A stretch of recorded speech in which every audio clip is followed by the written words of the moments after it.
Eceng gondok dikenal sebagai gulma bagi ekosistem air. Namun eceng gondok bisa dijadikan juga pakan ternak seperti sapi, domba, kambing, kelinci, atau unggas. Selain itu, eceng gondok bisa pula dikreasikan sebagai bahan dasar anyaman. Hal tersebut yang mendasari Eko Damayanti menemukan peluang usaha dengan cara berinovasi, memanfaatkan eceng gondok yang memenuhi Setu Cipondoh, Kota Tangerang.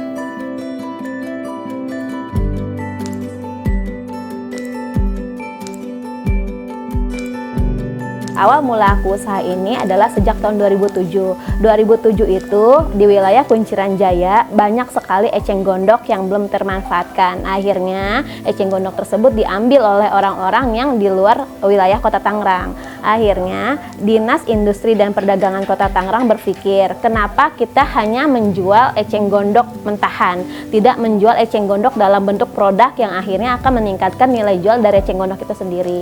Akhirnya tahun 2007 itu kami orang-orang Kunciran Jaya itu dikirim ke Jogja untuk pelatihan menganyam. Nah, pelatihan itu kurang lebih memakan waktu 5 hari, tapi yang benar-benar menganyam itu hanya 3 hari. Nah, sepulang dari pelatihan itu aku berpikir ini memang potensi alam yang sangat bagus untuk dikembangkan. Akhirnya dari sekian banyak orang yang diberangkatkan ke Jogja, akhirnya tumbuhlah satu, yaitu aku. Nah, dari situ aku berpikir ya udah ini kita kembangkan, ini potensi alam yang bagus. Bagaimana caranya ini bisa menjadi produk yang berkualitas tinggi? Berarti dengan ilmu yang aku dapatkan tadi, aku kembangkan secara otodidak.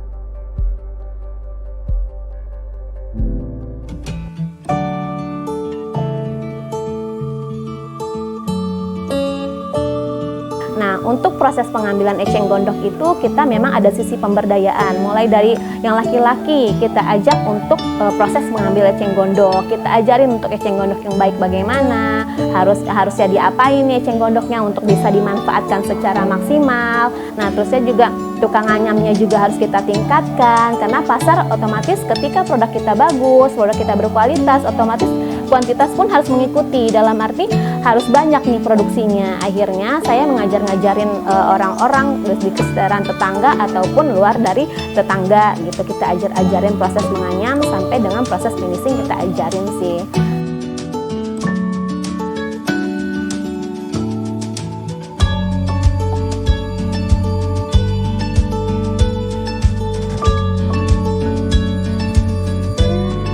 Saya semenjak di PHK dari pabrik bingung ya mau cari kerja kemana kan, karena usia kan udah ini ya.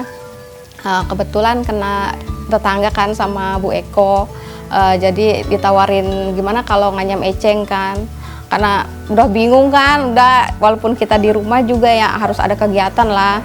Alhamdulillah belajar nganyam, bergabung tahun berapa 2010 kalau nggak salah ya. Mulai nganyam tuh lumayan lah buat ngisi-ngisi waktu luang di rumah kan. Kalau buat penghasilan ya lumayan lah buat ngebantu-bantu buat belanja-belanja dapur aja mah.